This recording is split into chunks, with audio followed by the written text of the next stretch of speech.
la lumière soit, et la lumière fut. La gloire de Dieu en action.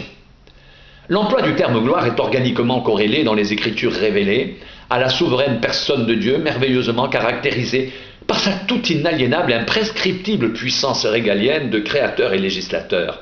Cependant, c'est par le sublime événement de la rédemption accompli par son Fils Jésus, répandant sa vie sur le bois de la croix au mont Golgotha, comme substitut pénal et victime expiatoire, en lieu et place des pécheurs composant ce système monde psychique, sans espérance, sans Dieu et en tragique déshérence, qu'éclate et rayonne en plénitude de grâce et de gloire l'irrésistible et incompréhensible amour-compassion de Dieu pour sa créature, révélant son intense et indéfectible nature de Père. Au commencement était la parole, et la parole était avec Dieu, et la parole était Dieu. Elle était au commencement avec Dieu, toutes choses ont été faites par elle, et rien de ce qui a été fait n'a été fait sans elle. Chant 1, 1, 3. Père, je veux que là où je suis, ce que tu m'as donné soit aussi avec moi, afin qu'il voie ma gloire, la gloire que tu m'as donnée parce que tu m'as aimé avant la fondation du monde. Père juste, le monde ne t'a point connu, mais moi je t'ai connu, et ceux-ci ont connu que tu m'as envoyé. Je leur ai fait connaître ton nom, et je le leur ferai connaître, afin que l'amour dont tu m'as aimé soit en eux, et que je sois en eux. Jean 17, 24, 26. Ce divin dessein de grâce en faveur de l'humanité consiste en une œuvre de régénération d'êtres morts à cause de leur incoercible nature de péché, héritée de la crise de transgression générique matricielle, sciemment et délibérément perpétrée en Éden par les tout premiers ascendants de l'humanité, dès lors totalement déchus de tout droit, titres, responsabilités et privilèges inhérents au règne de Dieu. À ces êtres spirituellement morts, à la vie erratique, chaotique, superficielle et vaine des sans-dieux, à la conscience aliénée par le prince de ce monde, dans l'absolue incapacité d'accéder au salut par leurs vains efforts et inutiles œuvres narcissiques et égocentriques, Dieu offre gratuitement telle une nouvelle création, que la lumière soit et la lumière fut. Le vif, voire intrusif et positif jaillissement de la resplendissante lumière de l'évangile de Christ. Vers le milieu du jour, ô roi, je vis en chemin resplendir autour de moi et de mes compagnons une lumière venant du ciel et dont l'éclat surpassait celui du soleil. Nous tombâmes tous par terre et j'entendis une voix qui me disait en langue hébraïque: « Saul, Saul, pourquoi me persécutes-tu? Il te serait dur de rechimber contre les aiguillons. » Je répondis: « Qui es-tu, Seigneur ?» Et le Seigneur me dit: « Je suis Jésus que tu persécutes. » Actes 26, 13, 15.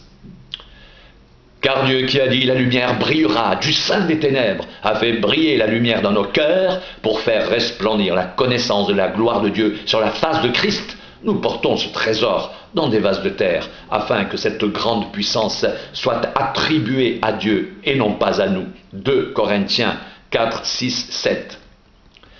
La lettre aux Éphésiens met précisément en lumière le dessein de salut de Dieu en faveur des hommes, conçu dans son insondable et incommensurable dimension de gloire. Ce dessein avait été clairement annoncé par les prophètes de l'Ancien Testament sur une période de plusieurs siècles, puis confirmé et enseigné par le Christ lui-même au cours de son ministère terrestre, pour être enfin rigoureusement exécuté en sa personne par le parfait accomplissement de son œuvre rédemptrice. C'est par la vie, la mort et la résurrection du Christ, promis et manifesté, Dieu venu en chair, que s'ouvre à l'humanité perdue une heureuse perspective d'incorporation dans le divin règne à venir, perspective puissamment soutenue dans ce temps de grâce par un constant et pressant appel de Dieu aux pécheurs à intégrer sans différer les temps du salut et l'univers de la grâce par une sincère repentance, une réelle conversion et une authentique régénération de l'être configuré sur le parfait modèle de Christ unique et exclusif rédempteur. Sous le régime de la Nouvelle Alliance, dans le sang de Jésus, la gloire des enfants de Dieu participant de sa nature divine est autant celle du Christ ressuscité et glorifié qu'ils contempleront au temps marqué face à face, que celle dont ils seront enveloppés et parés en sa radieuse présence. Mais il est aussi une gloire anticipée que l'Esprit Saint communique aux rachetés à titre d'art et en avant-goût de la gloire finale à venir. C'est celle qui, dès à présent, au cours même de leur pèlerinage terrestre, leur permet de contempler comme dans un miroir la gloire du Seigneur et d'être ainsi transformés toujours plus densément et intensément à son image. Or, le Seigneur, c'est l'Esprit. Et là où est l'Esprit du Seigneur, là est la liberté. Nous tous qui, le visage découvert, contemplons comme dans un miroir la gloire du Seigneur, nous sommes transformés en la même image, de gloire en gloire par le Seigneur l'Esprit. 2 Corinthiens 3, 17, 18. C'est dans leur vie intérieure, leur nature profonde, pneumatique, régénérée, étrangère à tout biais, artefact, artifice, apparence naturelle, psychique et autres références, appartenance et conformité au système monde, que croît et se développe exponentiellement dans l'intime et les profondeurs de l'être, par phases transitionnelles successives, cette dimension de gloire déjà bien implantée, installée, mais de surcroît toujours à performer, parachever et encore à venir. La gloire est une réalité irréductible, permanente, un état de fait incompressible, constant dans la vie des vrais croyants nés de nouveau, concitoyens des saints, ressortissants du royaume de Dieu. L'Esprit suscite les changements radicaux nécessaires à leur croissance et à leur développement dans l'intime de leur être, par identification et conformation successive au Christ, modèle unique et parfait.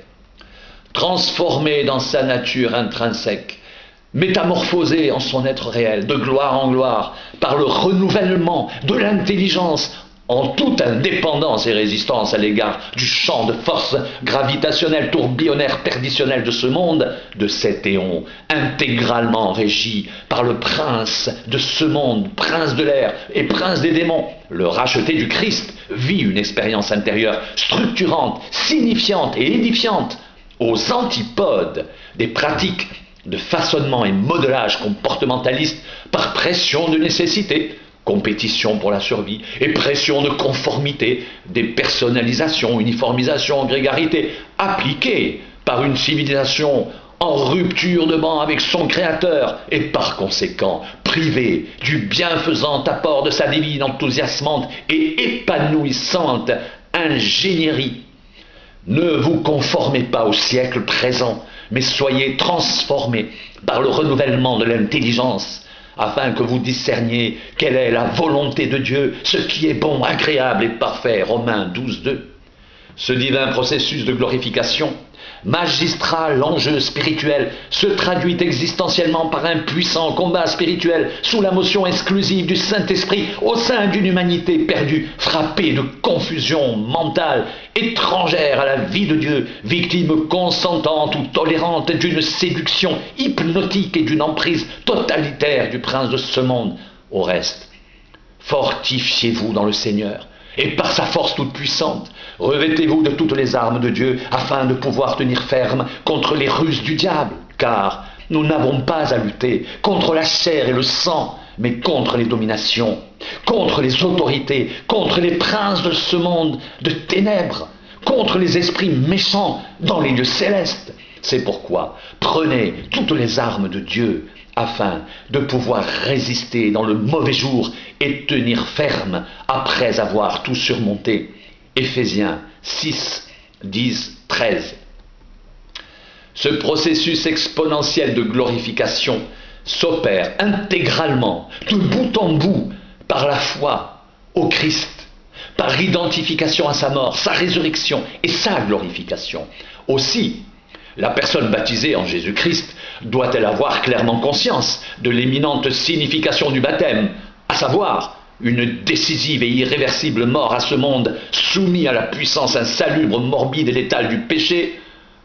Cette personne n'existe plus pour ce monde qui ne sait plus rien d'elle et ne comprend plus rien d'elle en raison de sa nouvelle position, condition et existence en Christ.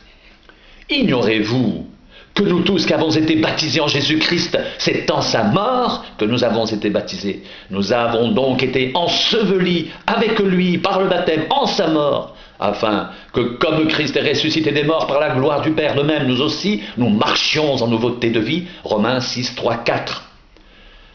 Si donc vous êtes ressuscité avec Christ, cherchez les choses d'en haut, où Christ est assis à la droite de Dieu. Affectionnez-vous aux choses d'en haut et non à celles qui sont sur la terre. Car vous êtes morts et votre vie est cachée avec Christ en Dieu. Quand Christ, votre vie, paraîtra, alors vous paraîtrez aussi avec lui dans la gloire. Colossiens 3, 1, 4. Ce monde se complaisant dans une posture de blocage défensif, de déni de vérité et de réalité à l'égard de la personne et de l'œuvre de Christ, sera ébloui, mais aussi bien dépité, lors du retour du Sauveur en gloire.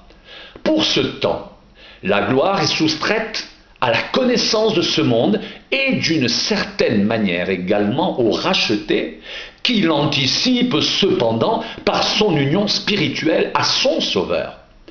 Dans l'attente active de la parousie, le racheté connaît bien l'ecclésia visible et se reconnaît parfaitement en elle, mais ne sait encore rien de l'ecclésia invisible, dont la nature glorieuse demeure cachée jusqu'au retour du Seigneur. Voyez quel amour le Père nous a témoigné pour que nous soyons appelés enfants de Dieu. Et nous le sommes. Si le monde ne nous connaît pas, c'est qu'il ne l'a pas connu, bien-aimé. Nous sommes maintenant enfants de Dieu, et ce que nous serons n'a pas encore été manifesté, mais nous savons que lorsque cela sera manifesté, nous serons semblables à lui, parce que nous le verrons tel qu'il est. Quiconque a cette espérance en lui se purifie comme lui-même est pur. 1 Jean 3, 1, 3. Dans la phase présente, l'Esprit Saint de la promesse, art de notre héritage, répand activement dans le champ de l'histoire du salut les forces pneumatiques régénératrices et édificatrices du monde à venir, Hébreux 6.4, dont l'action et l'impact sur les rachetés constituent le gage de leur gloire finale. Il est l'Esprit qui marque de son sceau les rachetés pour le jour de la rédemption. Nous savons du reste que toute chose concourt au bien de ceux qui aiment Dieu, de ceux qui sont appelés selon son dessein. Car ceux qu'il a connus d'avance, il les a aussi prédestinés à être semblables à l'image de son Fils, afin que son Fils fût le premier-né entre plusieurs frères. Et ceux qu'il a prédestinés, il les a aussi appelés, et ceux qu'il a appelés, il les a aussi justifiés, et ceux qu'il a justifiés, il les a aussi glorifiés. Romains 8, 28, 30. En lui, vous aussi, après avoir entendu la parole de la vérité, l'évangile de votre salut, en lui vous avez cru, et vous avez été scellés du Saint-Esprit qui avait été promis, lequel est un gage de notre héritage pour la rédemption de ceux que Dieu s'est acquis à la louange de sa gloire. Éphésiens 1, 13, 14. Les premiers chrétiens avaient bien saisi les deux volets complémentaires d'une seule et même réalité spirituelle, l'un de type sotériologique, relatif au salut immédiat, l'autre de type eschatologique, relatif aux réalités finales, ainsi que l'unicité et l'indissociabilité de l'appel au salut, constituant le racheté dans le service de Dieu pour le présent, tout en le réservant et le préparant par phases successives de gloire en gloire pour le seul juste, bon et vrai monde qui soit, celui à venir, l'éternel règne de gloire explicite et manifeste de Dieu. Que le Dieu de notre Seigneur Jésus-Christ, le Père de gloire, vous donne un esprit de sagesse et de révélation dans sa connaissance, et qu'il illumine les yeux de votre cœur, pour que vous sachiez quelle est l'espérance qui s'attache à son appel, quelle est la richesse de la gloire de son héritage qu'il réserve aux saints, et quelle est envers nous qui croyons l'infinie grandeur de sa puissance se manifestant avec efficacité par la vertu de sa force. Éphésiens 1, 17, 19. Sa divine puissance nous a donné tout ce qui contribue à la vie et à la piété, au moyen de la connaissance de celui qui nous a appelés par sa propre gloire et par sa vertu, lesquels nous assurent de sa part les plus grandes et les plus précieuses promesses, afin que par elles vous deveniez participants de la nature divine, en fuyant la corruption qui existe dans le monde par la convoitise de Pierre 1, 3, 4. Nous aussi donc, puisque nous sommes entourés d'une si grande nuée de témoins, rejetons tout fardeau, le péché qui nous enveloppe si facilement, et courons avec persévérance dans la carrière qui nous est ouverte, ayant les regards sur Jésus, le chef et le consommateur de la foi, qui en vue de la joie qui lui était réservée, a souffert la croix, méprisé l'ignominie et s'est assis à la droite du trône de Dieu. Hébreux 12, 1, 2.